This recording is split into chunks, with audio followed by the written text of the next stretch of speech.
salaamaaleykum dañ leen doon présenter suñu produit yi ñu def ci formation bi defar nañu bisaab concentré boo xam ne mën na durer 6 mois defar nañu buy concentré moom tamit mën na durer 6 mois defar nañu jus de bisaab moom tam mën na durer 6 mois defar nañu jus de buy moom tam mën na durer 6 mois defar nañu jus de mandarine moom tam mën na durer 6 mois defar nañu jus jinjeer moom tam mën na durer 6 mois conservation bi defar nañu tamit jinjeer concentré moom tam mën na durer 6 mois conservation bi defar nañ tam jus de tamarin mooy Dakar bi moom tam mën na durer 6 mois ak pot de conserve yi ay coco jinjeer la yi tam conservation yi mën na yàgg jinjeer ak mandarine lañ ko defaree defar nañ tam coco jinjeer defar nañ tamit confit Dakar mooy tamarin bi tam conservation mën na def 6 mois defar nañ tam tomate concentré mooy tomate ñu concentré ko mën na def 6 mois defar nañ tam ay nokkos bi tam mën na durer 6 mois defar nañ tam macédoine bi tam mën na durer 6 mois macédoine defar nañ tamit limon citron bi tam mën na durer 6 mois defar nañ tam kaani confit kaani piment bi tam mën na durer 6 mois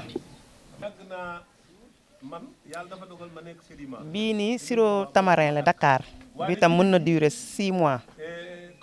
waaw présenté nañ ko bii sirop bisaab la defe naa yi mooy produit yi ñu defar yëpp ci 3 jours yi formation bi 3 jours la durée vraiment kontaan nañu bii tamit sirop limon la sirop limon moo nekk nii donc 3 jours yi defar nañ fi lii yëpp defar nañ fi haricot vert bi defar nañ fi macédoine piment nokkos jus concentré yi ak coco jinjeer yi ak pastilles jinjeer yi defar nañ ko ci 3 jours vraiment kontaan nañ trop Ndeye Penda dañ koy gërëm di ko sant ndax lii dañ ko bëggoon amuñu ko woon ñu ngi doon wut ku ñuy defal formation amuñu ko woon mais grâce à Simbi mii suñu doom ji ndax moom liggéey lañu xam ci moom moo tax xam nga ñun ñoo ko mag fuuf xam nga su nekk woon xale boo xam ne set na loxo peut-être duñu ànd ak moom mais moom dafa nekk xale boo xam ne dafa jàmbaar nekk liggéeykat bëgg Ndeye Penda mais di ko liggéeyal nekk lu baax ci koñ bi fii donc dañuy ñaan yàlla lii continuer kon niñ ko waxee ba Anta Babacar ñu jël ko yóbbu ko pale waaw ndax ñun suñu mbootaay bi fii dañu nekk benn ñu bëggoon ku ñu jàppale pour ñu mën a am formation yi comme moom mii ñëw na ànd ak Simbi defal ñu formation yi dinañ ko gën a jàppale dinañ taxawaay boo xamante dinañ ko gunge ba mu dem pale ndax suñu koñ bi ay jéegu liggéeykat doo nga fi nekk ay jàmbaar ñoo fi nekk te dinañ leen jàppale bu baax incha allah carte yooyu bu ñëwee dañ ko jël dinañ leen ko jaayal dinañ leen gunge ba fu ngeen bëgg a egg incha allah. fii ñu fi bokk jigéen ñu fi bokk bari na juróom-benn fukki nit kooku dañoo delloo sax nag ndax ñu am nañu bari ñu bëgg a bokk waaye te juróom-benn fukki nit ñoo bokk ci formation bi bëgg heure yi waroon naa fekk ñuy dañ koo yàkkamti woon ndax dañoo bëggoon tey ji ku ñu ko defal tey ba ñu kontaan bëgg man suñu lépp soo liggéeyee defal suñu bopp di defal suñu bopp suñu tamaate suñuy bagage suñu yëpp di ko defal suñu bopp di sant nag kii lépp moom la ak Anta Babacar Ngom ñu ko yebul fii dara ñaawul ku baax la bu ñëwee mi ngi ñuy xool mi ngi kaf ak ñun mi ngi ree ak ñun mi ngi bëgg ak ñun daal dëgërëm nag ki ñu defal formation bi moom itam ku baax la ndax koo xam ne boo ñëwee yaa dañ lay laaj moom duñu gëdd benn yoon duñu gëdd duñu ñàkk kersa day kaf ak ñun dañu mel ni ay suñu kii morom la daal bu dee daal lu ngeen ma laajaat duma leen ko waxaat teewul daf ñu koy waxaat diñ ko répété waat ndax lii koo gis rek dan laa may doole pour nga liggéey waxuñu nga am liberté dem tëdd déedéet da ngay jóg liggéey rek jaar nii rek liggéey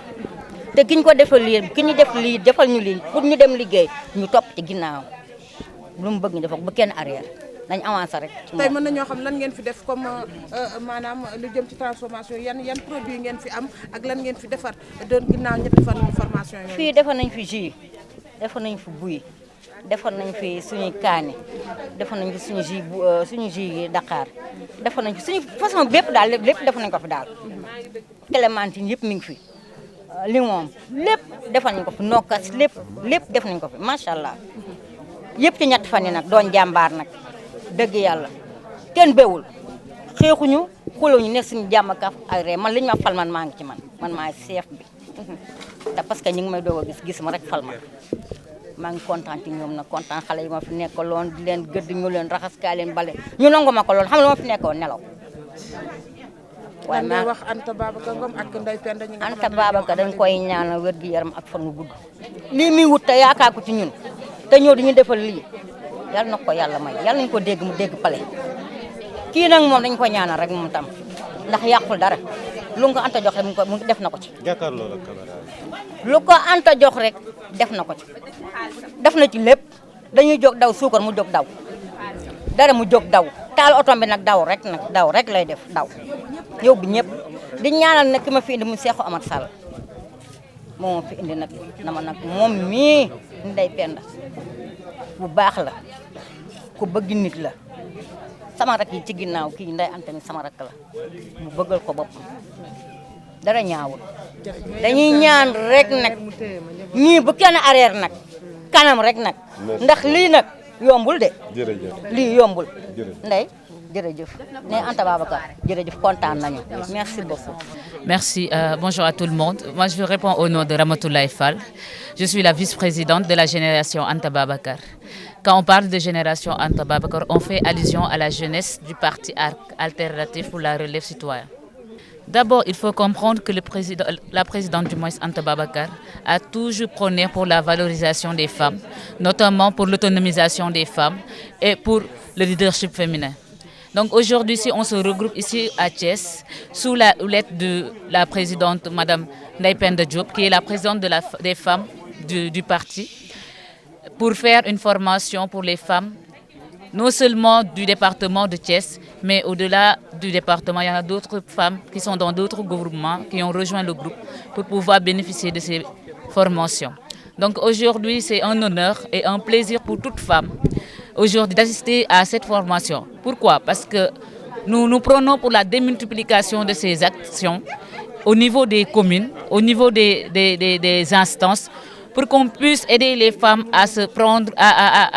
prendre conscience de ce qui est réellement de la situation du pays.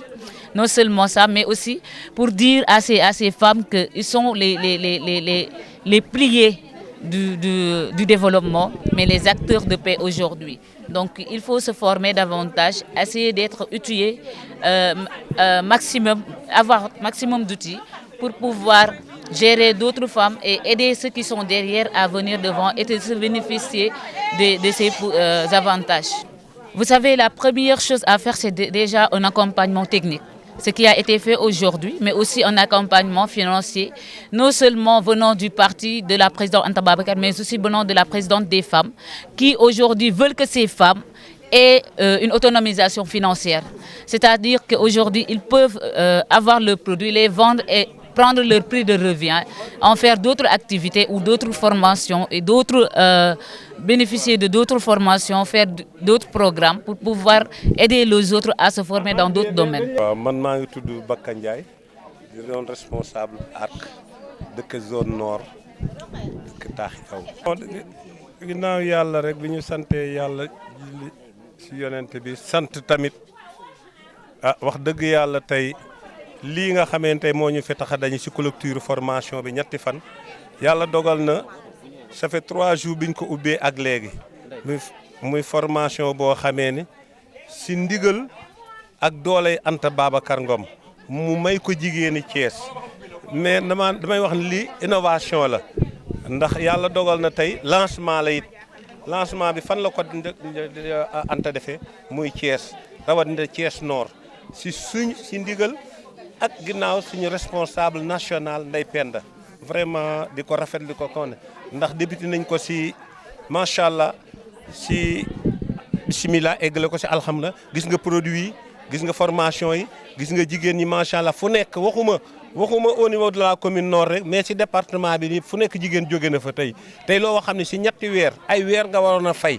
jël sa xaalis di fay ay weer ñu la koy defar yàlla dogal tey ñu defal leen ko si ñetti fan mais loolu lépp dañ koy gërëmee kan Anta présidente ARC ak Ndeye Penda ak suñu daam bii nga xamee ne yaa formatrice bi vraiment loo xam ne ci weer la leen ko waroon defar tey macha allah yéen a gisal seen bopp. Nous sommes déjà dans l'action et depuis notre création et ça c'est la marque fabrique de notre parti. Actuellement là où je vous parle, on est en tournée partout. Il y en a qui sont au niveau de Dagana, à Mbane plus précisément. Il y en a qui sont dans la région de Dakar. Donc partout les responsables sont en train de s'activer pour former les femmes à l'autonomisation. Parce qu'en fait, notre vision en politique, c'est pour aider les gens à avoir une meilleure vie. Et cela n'attend pas que l'on soit au pouvoir pour pouvoir faire quelque chose. Donc avec les moyens du bord qu'on a, avec la connaissance qu'on a, avec la ressource humaine que l'on dispose, on essaye de faire un cocktail pour faire de cela quelque chose qui puisse servir à notre population et pour les aider vraiment à l'autonomisation. Parce que comme on le sait très bien, c'est les femmes qui gèrent les foyers. C'est eux qui gèrent notre éducation. C'est eux qui gèrent tous les aspects essentiels de notre pays. Donc on peut dire que le levier économique principal de notre pays est détenu par les femmes. Donc accompagner les femmes, c'est accompagner le Sénégal indirectement. Raison pour laquelle cette activité est vraiment une activité que l'on salue et nous ne remercierons jamais assez la présidente de nous donner cette occasion-là, de pouvoir s'affirmer et de pouvoir matérialiser cette vision-là. Et je lance un appel à la population nationale, mais surtout aux Thiessois, de soutenir la présidente Anta Babacar Ngom Diack. Parce qu'en réalité, elle vous a montré ses capacités, elle vous a montré les raisons pour lesquelles elle doit être accompagnée. Et cela en est la preuve. Donc je lance un appel solennel en tant que responsable ici à Thiès, de soutenir la présidente Anta Babacar Ngom, de l'accompagner dans ce projet-là pour qu'on puisse atteindre vraiment nos objectifs. C'est de la mettre comme présidente du Sénégal en 2029, Inch'Allah.